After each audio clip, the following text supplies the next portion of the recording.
Surga di dunia bukan Yaman, surga dunia bukan Sabah, surga dunia bukan Sulawesi, surga dunia adalah Indonesia. Allah Maha Pengasih Penyayang. Turunan Adam boleh masuk, malaikat boleh masuk, jin boleh masuk, dengan satu catatan: jika engkau berada di dalam surga Indonesia, ikut sujud menghormati Adam. Tapi kalau kamu pamer silsilah, menghina penduduk Indonesia, keluar dari Indonesia. Jelas apa jelas? Gitu aja kok.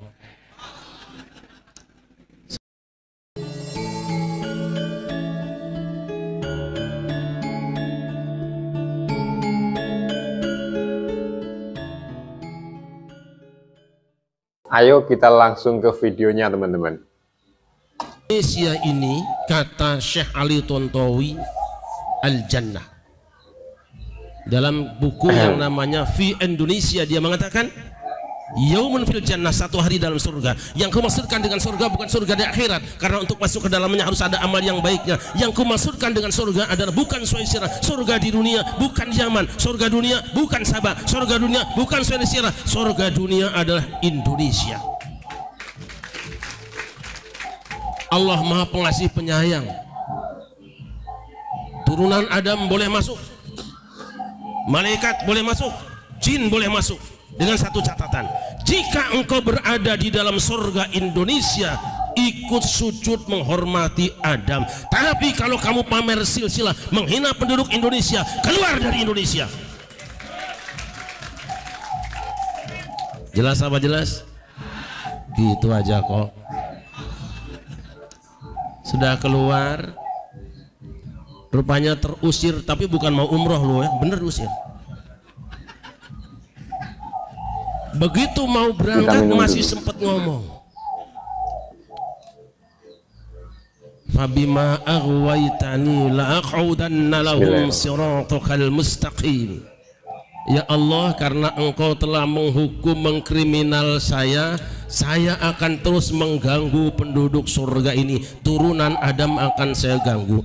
Dia yang melakukan kriminal, melakukan tindakan kriminal, Allah dituduh melakukan kriminalisasi. Jelas ya? Dia yang melakukan kriminal, dia yang melakukan kejahatan, Allah penegak hukum yang dituduh melakukan kriminalisasi. Itu adalah iblis. Dah, Adam santai saja yang dihina, tenang be. Sekian tahun keluar, berada di luar negeri, pulang. Anehnya iblis bisa masuk ke dalam surga. Kenapa? Ada yang mengatakan bahwa iblis masuk surga itu karena ada kendaraannya ular. Rupanya kelompok ini bisa masuk istana karena ada kendaraan politik yang menampung dia. Maka saya bilang, NU punya politik, awas. Muhammadiyah punya politik, awas. Partai politik mana saja yang kemasukan kelompok ini, jangan didukung.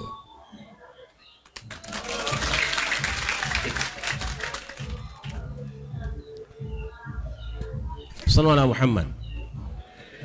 Begitu masuk ke dalam, ketemu dengan Adam, silaturahmi, ngasih pengajian lagi. Adam merasa karena dia tamatan luar negeri, sudah pulang dari luar negeri, dianggapnya lebih pintar. Padahal Adam jelas sanad ilmunya langsung dari Allah. Dia bener ilmunya, kok malah ngaji yang gak jelas ilmunya. Karena apa? Dia baca ayat cuma tafsirnya berbeda dengan Adam. Adam memahami firman Allah karena sanadnya mutasil, jelas silsilah ilmunya. Ini dia kan cuma dapat dari YouTube. Mau ayatnya sama, tafsirnya beda. Makanya benar Kiai Iman tadi,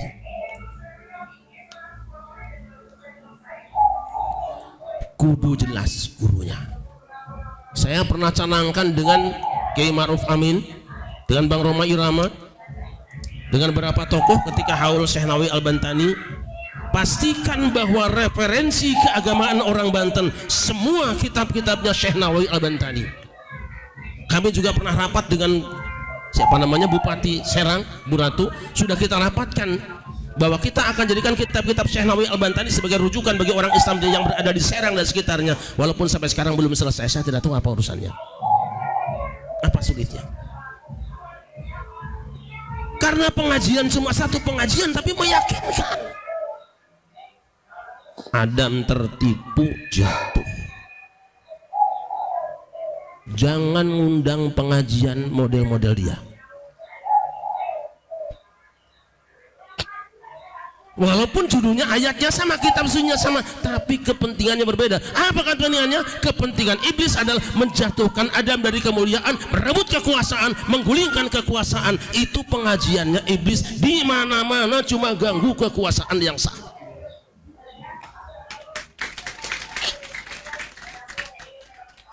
Sallu ala Muhammad. Nah,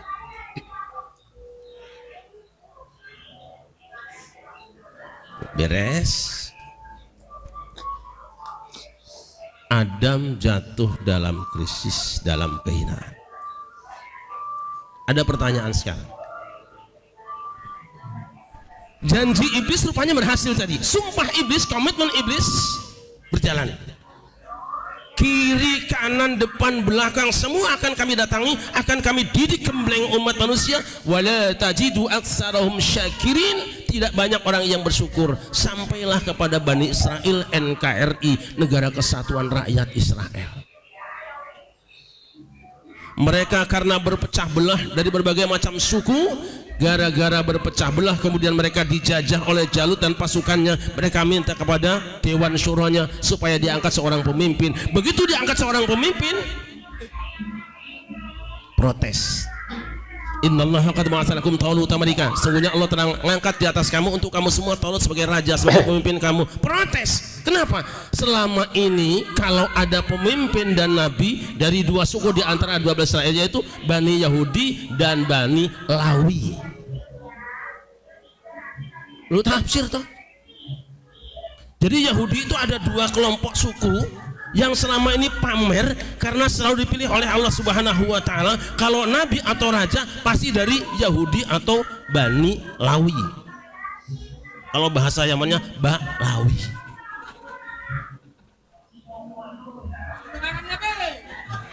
Lu ini tafsir toh? Bener ya?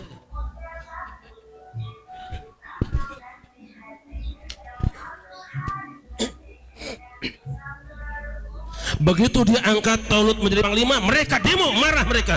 Anna yakunuhu lahul mulku alina wa nahnu haqqu bil mulki minhu wa lam yu'ta sa'atan minal mal. Bagaimana Allah angkat seorang pemimpin bagi kami adalah si Talut. Dia bukan Bani Yahudi, dia bukan Bani, dan dia adalah orang miskin. Rupanya tidak boleh jadi ketua organisasi. Jadi ada majelis apapun ketuanya kudu dia. Main hadroh juga yang keringetan orang lokalnya, yang nyanyi dia, amplopnya buat dia, itu dia. Makanya hari ini bukan saya anti hadroh. Hadroh sudah hebat semua di sini. Kita tampilkan musik klasik apa asli Indonesia hari ini.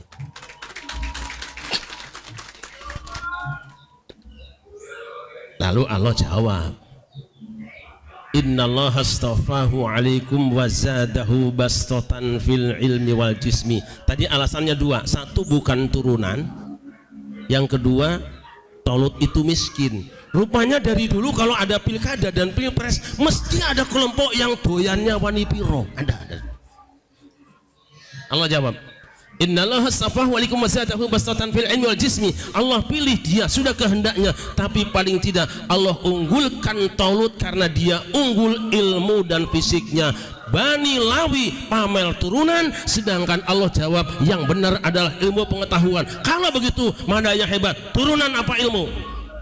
Mana yang lebih mulia? Turunan apa ulama? Maka kalau ada orang yang mengatakan satu orang turunan mulia yang bodoh lebih mulia daripada 7 kiai yang alim, ini adalah otak-otak Yahudi, saudara-saudara. Kan gampang aja kan ngaji. Kira-kira sudah ada belum Yahudi?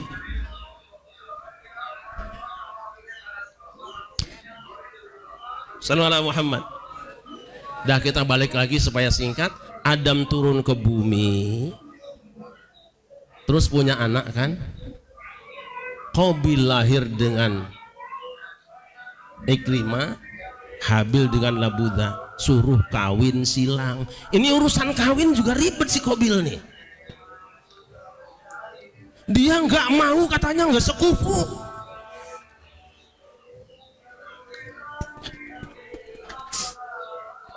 Ini tafsir mana? Tafsir Syarif Rahmat lah gitu. Lo jelek-jelek saya ini datang ke Mesir, ketemu anak saya, ketemu dengan masyayikh. Ada 1-2 syekh yang menyerahkan sanad ilmunya tanpa dites, tanpa diuji. Syarif Rahmat sak sanadnya lewat saya, kata dia.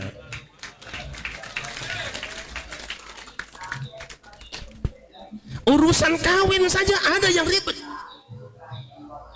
Dia maunya kan sama adiknya yang sekufu, sama kebarannya.